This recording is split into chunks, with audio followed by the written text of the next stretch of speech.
La Enzo Ferrari est une supercar produite entre 2002 et 2004 à seulement 400 exemplaires. Digne héritière d'une lignée de supercars initiée par la 288 GTO, cette voiture réunit tout le savoir-faire de la marque. Mue par un V12 6 litres de 660 chevaux, combiné à une boîte de vitesse 6 rapports séquentiels dérivée de la F1, c'est la Ferrari la plus rapide jamais produite à l'époque. À titre de comparaison, elle boucle le Nordschleife en 7 minutes 25, ce qui est un temps comparable à la Lamborghini Aventador LP704, produite 10 ans plus tard. Le châssis fait largement appel à la fibre de carbone pour construire une voiture qui ne pèse que 1255 kg.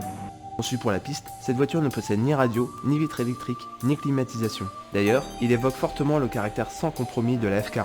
Les traits sont très tendus et le porte-à-faux avant est particulièrement impressionnant par rapport au porte-à-faux arrière. Ces proportions ne sont pas sans rappeler celles d'une Formule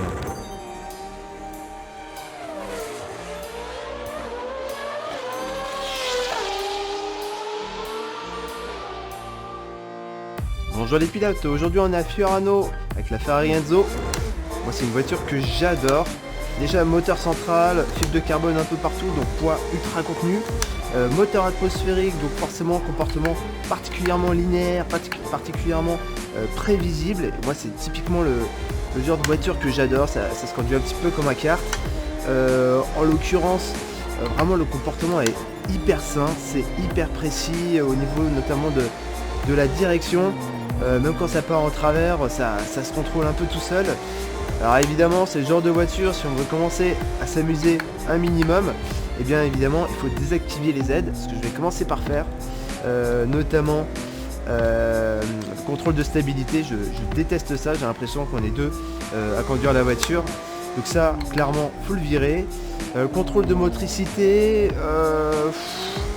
moi je conseille de le mettre à environ 25.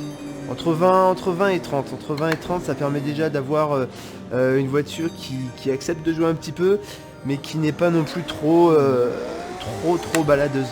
L'ABS, c'est une question de préférence, mais globalement, encore une fois, comme je le disais, cette voiture, elle est très précise, très prévisible, et c'est vraiment quelque chose qu'on peut retirer sans problème. Moi, la plupart du temps, je roule sans parce que, en fait, je bloque pas mes pneus avec cette voiture. Comme je le disais, c'est une voiture, vous voyez, on peut se permettre un petit peu de partir. Là j'ai mon anti-patinage en fait qui entre en action et en fait qui déstabilise un petit peu ma voiture, ça fait du blip, du bop. Clairement ça permet pas forcément de gérer sa dérive. Alors là je suis avec le setup vraiment de base, le setup, ils appellent ça le setup FEO. C'est censé être le setup le plus proche en fait de la voiture de série, la voiture que Ferrari vous livre, si jamais Ferrari vous livre des voitures, ce qui serait bien. Et en l'occurrence, on a des Pirelli durs, qui évidemment font pas le même grip que des médiums ou même des tendres. Alors les tendres, il me semble, sur cette voiture sont pas dispo. On a que les médiums, qui évidemment ont moins de grip, notamment sur le sec. En fait, ils ont des rainures, c'est des pneus qui s'utilisent aussi sous la pluie. Donc on a que les médiums comparativement, contrairement à d'autres voitures de la même catégorie. On est en catégorie B ici. Et donc forcément là, avec des durs, ça part bien. Mais vous voyez, ça se contrôle franchement pas mal. Même si évidemment on contrôle un petit peu son accélérateur. Et lorsqu'on va prendre des pneus moyens, alors là c'est vraiment du pur bonheur. La voiture elle réagit parfaitement. C'est vraiment tout à fait contrôlable. En VR, on a un intérieur qui est évidemment parfaitement modélisé. On retrouve la signature de Enzo Ferrari. On retrouve le repose genou côté pilote, mais pas côté passager. Au niveau des portes, on a évidemment donc le lève-vitre manuel. On a la jolie vue sur le moteur. Alors vue qui est quand même plutôt bien dégagée comparativement notamment à la Lamborghini où on a ça.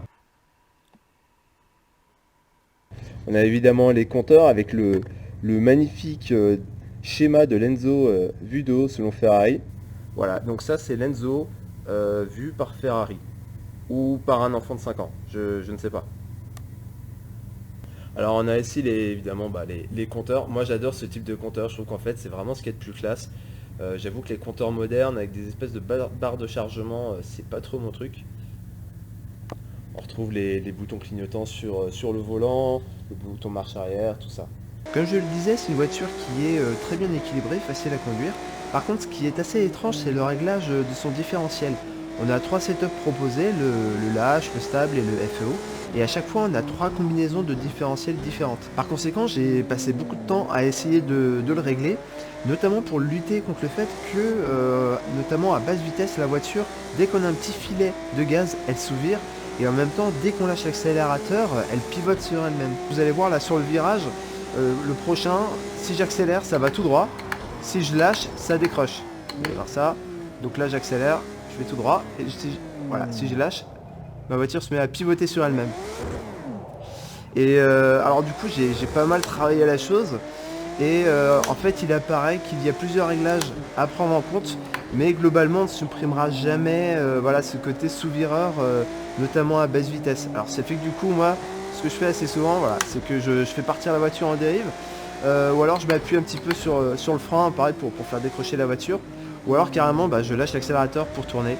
Donc je vais vous montrer un petit peu ce qu'on peut faire dans les réglages. Sur cette voiture, notamment le répartiteur de freinage, franchement on peut le mettre à 50, 51, ça passe encore très bien. Et du coup augmenter très légèrement la pression de freinage. Les suspensions on peut les abaisser, même à 80 vous ne toucherez pas le sol, il reste je sais pas 5 cm de hauteur de caisse.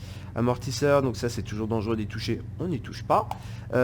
Moteur, bon, l'essence, restricteur, alors l'ouverture du radiateur, potentiellement on peut le baisser. La boîte de vitesse n'est pas réglable.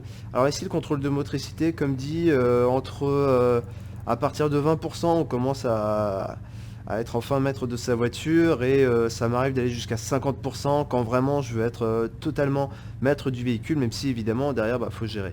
L'ABS on peut le baisser, allez, si vous voulez pas le retirer entièrement, vous pouvez déjà le baisser à 60, 70, ce qui permet d'avoir un freinage assez optimal. Alors le différentiel, donc là on est sur le réglage stable de mémoire, vu que j'ai les médiums. Voilà, donc vous avez le DGL à embrayage, le mécanique, et le visco-coupleur. Voilà, vous avez les trois. Alors, ce dont je suis sûr, c'est que l'initial qui règle finalement le réglage du différentiel lorsqu'on accélère ou qu'on ne freine pas, mieux vaut l'augmenter, le mettre à... moi je mets autour des 100. Alors globalement ça va faire quoi? Vous avez vu tout à l'heure quand j'étais en première, la voiture, quand j'ai lâché l'accélérateur au bout de la ligne droite, la voiture elle a pivoté sur elle-même, c'est-à-dire que l'arrière a décroché. Si vous le mettez à 100, vous allez avoir un comportement beaucoup plus neutre. Alors forcément lorsque vous lâchez l'accélérateur, elle tournera un petit peu moins, mais bon voilà, on a quelque chose d'un peu plus équilibré. Du coup, pour ouvrir au maximum le différentiel, pour pas avoir ce problème de sous-virage, j'ai essayé notamment ces réglages, donc 2, 80 et 6 ici. Alors du coup c'est... Ouais, la voiture s'ouvre un tout petit peu moins, mais franchement c'est pas génial. Et de mémoire j'avais désactivé le visco-coupleur. J'avoue que les différences sont pas évidentes à ressentir, mais voilà, au final moi c'est le réglage que j'utilise quoi.